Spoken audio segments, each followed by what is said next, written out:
Welcome back, guys. The Captain's Log. Matt Rife is my guest today, comedian extraordinaire. Thanks, buddy. Thank you, man. How's everything? I'm good. This isn't Wild and Out or your new show on NBC, but it's the Captain's Log. Yeah, this is the second best. I love it. Second best. Let's put the sign on. We'll go live here.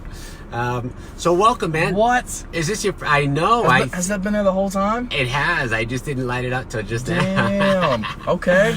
That's great, right? So tell me, first time in Florida. Mm-hmm. What do you think? You just got here. I love it. I've been to Tampa, but this is different. This is different. Tampa is kind of like Mardi Gras, a little bit. They have like their own little Bourbon Street they got going right, on. right. I call it Hennessy Street. I agree. It's just a little more ratchet, just a little bit. Yeah. So when you get to Tampa, it's a very different feel than Naples. Just so you know, this is a new vibe. This will be new for you. Oh, of course. Yeah. Tampa. You were at the Improv. Yeah, I was there with D. Ray Davis. Oh yeah. Loved the room. I liked that it's like 3 stories. I know. It's an Very old big theater room that they converted. Yeah, they showed me the pictures Very of how cool. it was before, and I'm obsessed with old stuff. So Me too. I actually love that room, which is funny because I heard over the years that they talked about moving it so many times, but then they keep staying there. I think it's great. I like it. To redesign something like that, it's gonna be. It just won't work the same. No, and it's in a good area. Like you get a lot of foot traffic on that street. Right. What do I do on Instagram? You gotta go live. We're gonna go live on Instagram. Boom. And do it. Let them know. Come on. There we go. When did you know you wanted to be a comic? I'd say about 14. 14, I saw Dane Cook live at Nationwide Arena in Columbus, Ohio. My mom won tickets on the radio, and I went and saw him live, and I was just like, that's what I want to do. My closest encounter with Dane Cook is the text messaging when he told me to go F myself because I asked him to play at my comedy club about 4 years ago. Oh my God. How'd you get my phone number? You texted him? Yeah. How'd you get my phone number? I go, dude, I know Talk to my people. Everybody who's got your phone number. What do you want me to tell you? Well, who was it? I didn't tell him. So then he's like, well, lose my effing number. Damn. Yeah. I'm like, okay, Dane, have a good day, buddy. Thanks. So, but I mean, who wouldn't want Dane Cook? Of course. Now, aren't you friendly with him now? Yeah, I'm on tour with him right now. We actually have a show this Friday at the Morongo Casino in LA. Very cool. Very cool. I mean, man, that guy's career's been all over the place, huh? Yeah, man, he's building it back up too, man. He's getting ready to do a special, I think like next year or something like that, and it's looking really good, man. I'm loving the new stuff. Good for him. Yeah, man. The theaters we're doing are amazing. The tour is like it's a dream come true, man. Like him being like my idol growing up and like really wanting me to like enough inspire about me to Dane get into Cook. stand He's not going up. to be on the podcast, This is all about you. But today. I'm thankful. Yes. No, for real. So you were 14. You decided I want to be a stand-up comic. Did your parents look at you and go like, "Dude, you're crazy. Like, not a chance." Or did they? I mean, because like if I said that, my parents would be. They're pretty much have always been open to everything that I've ever tried. Mm-hmm. But I don't know about like Hollywood showbiz stuff back then. If they would have been like. That's not a path to anything, like in their mind, because they're old school. Yeah, now they're at the club every night, and they're there with every comic. I mean, Mike Epps stays till 4 in the morning, hangs out with my mom and dad. Oh my God, tell them to come. Yeah, tell them to come. I want to meet them. They'll be there every show. Okay, good. Guaranteed. My parents. Nobody in my family has ever like been to college, really. Okay. So, like no one, there was no pressure to do that. Yeah. And nobody in my hometown leaves my hometown, so it's like there was no real expectations. Like at first, it was obviously just like a fun thing to do. Where originally you from? It's a really, really, really small town, like an hour west of Columbus, called North Lewisburg. Okay. And pretty much you go to high school, you get pregnant, you graduate, and then you get a job. Not the guys, though, just the girls. No, you'd be surprised. They both can. Yeah, they That's both a small town. Yes. That's a small town. And like I said, I was doing it for fun. And things just kind of started to snowball. I started to make a little bit of money for it, traveling for it, and it started to look like. And you met Stroop at Columbus? Yeah, Stroop, actually, I owe a lot to because, I mean, I'm sure your club is the same. You guys have like an open mic night, right? We do. Not as much because We try to do it like once a month or once every other month. But I know that they have a really big open mic scene there. Well, you know, most comedy clubs in general are 21 and over. Correct. So I was 15 at the time. Wow. And I wrote Stroop an email being like, hey, I'm not 21, I'm 15, but like, if I have a parent with me or something, could I still like come try this or whatever? And luckily he said yes. He like, did, huh? Most comedy club owners would be like, I can't. I would think Stroop would say no. Yeah, because you'd be like, first of all, for what? Like, what are you going to do stand up for? Yeah. Second of all, like, I'm not going to risk losing my liquor license. I'm happy he did that for you. That's oh, me great. Me too, man. He's been a good dude for me. I mean, I talk to him every once in a while, and we've personally never met face to face. Although on the phone we've talked 10 or 12 times over the years. So. He's a great guy, man. So it was cool for me. Like last Christmas, I went home and headlined the Columbus Funny Bone. We almost sold it out the Sunday, the 23rd before Christmas. Oh wow! So like nobody was even in town or like free to do stuff. You want to know a story? I guess it was probably 10 years ago now. That exact weekend, Kevin Hart didn't sell out Friday or Sunday at my club. Yeah. How long ago was this? Maybe 9-10 years ago. Wow. Yeah. He sold out Kevin Friday Hart. And Saturday, but that weekend of Christmas was the first time I ever had him. It might have been 12 years ago because then he came back a few years later.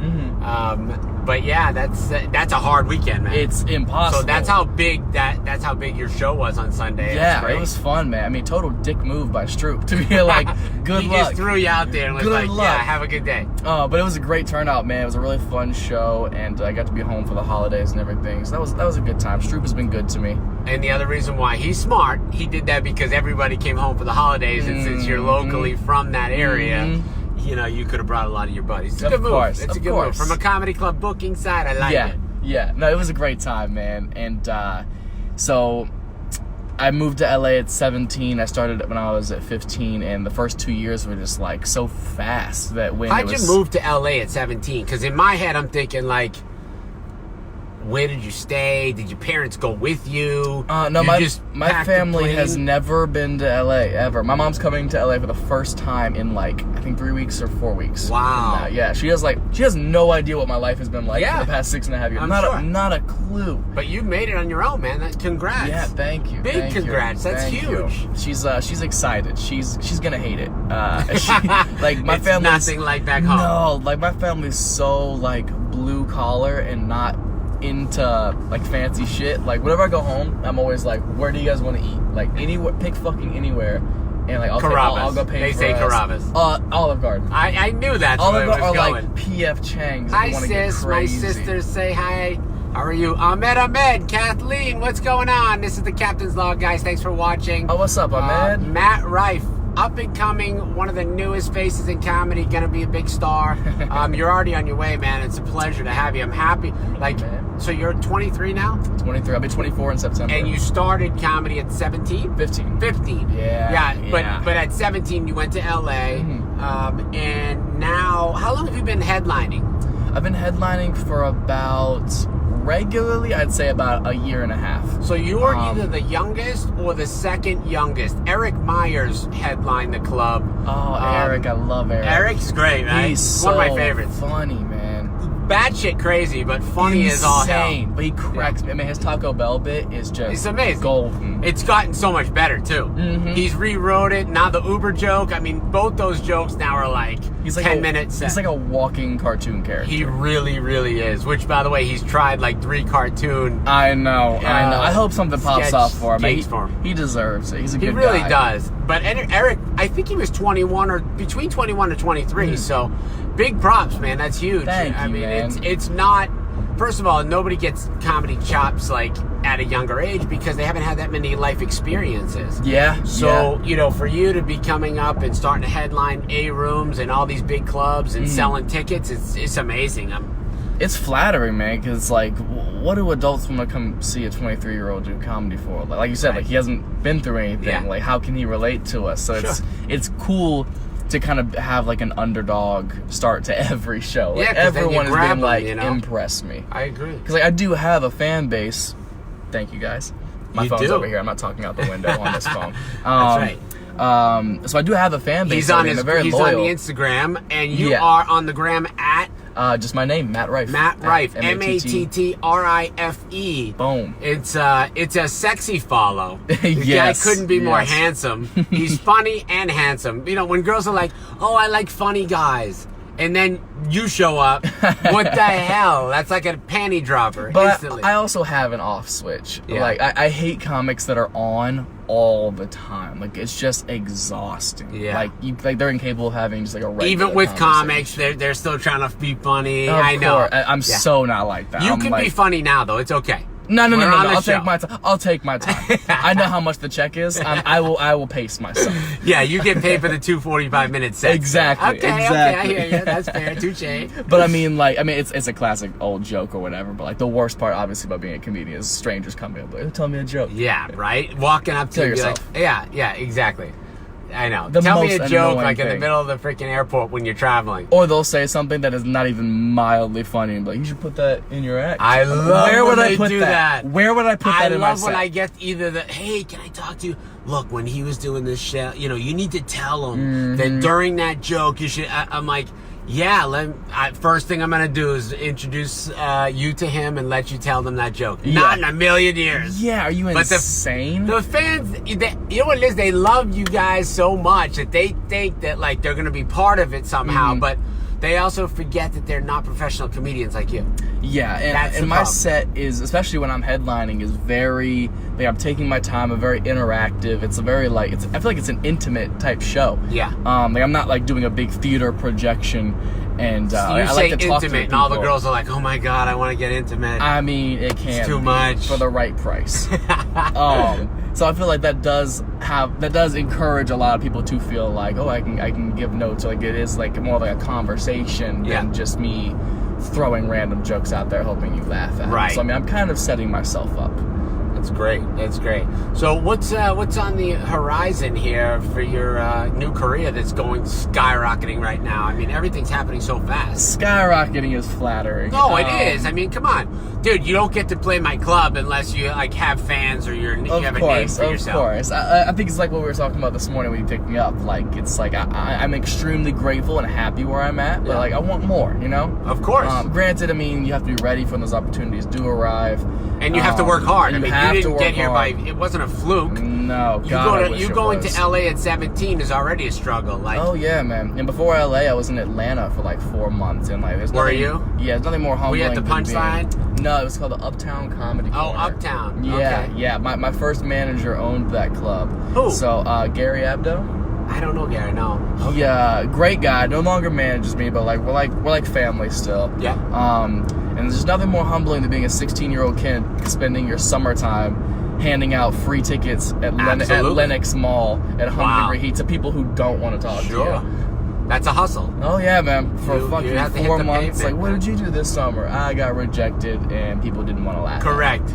Correct. And then you're like, hey, these are free comedy tickets. People are like, ugh. Yeah. Like, I don't even What's want it the because I'm not going to catch? throw it away. Right? Like, they look at you like you're disgusting. It's so hard to give people They still free look shit. at me when I give them free shit like that. Like, what's the catch? I'm like, no, you wash my car, appreciate it. Here's a tip, but here's 2 tickets if you want. And then, like, if they don't, like, if it doesn't register with them, and I'm giving them a free ticket or come see this show for free or something because I appreciate them, they look at you like, no, I don't want your solicitation, right? Yeah, like your Jehovah's Witness. Exactly. Like, relax. No one's trying to Instantly, recruit it you. clicks. It goes from like them thanking you for the money. And then sometimes I'm done.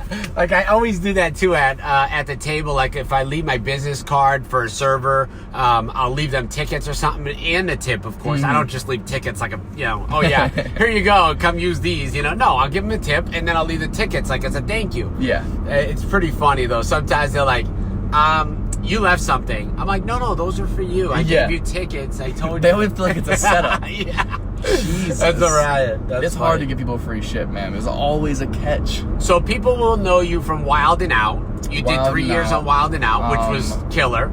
It was fun while it lasted. It ended up not being my cup of tea. Like it definitely just became something I didn't want to I'm really working be a part right now of. on bringing a Wild and Out show for Halloween weekend, and I'm gonna do wild and out Halloween theme party too, where they could dress like Oh, that would be fun. We would roast the shit out of them. Right? That would be so much fun, actually. So I think that hopefully it's going to come together, because Halloween weekend is a hard weekend. But if we do it with a package like that, that'd be really cool, because then everyone can dress up and like, be part of the show. I was headlining the San Diego Comedy Co last year for Halloween weekend. It was so much fun. They had a costume night and everything. It was a really good time. Really? So I like that idea a lot. Yeah, cool.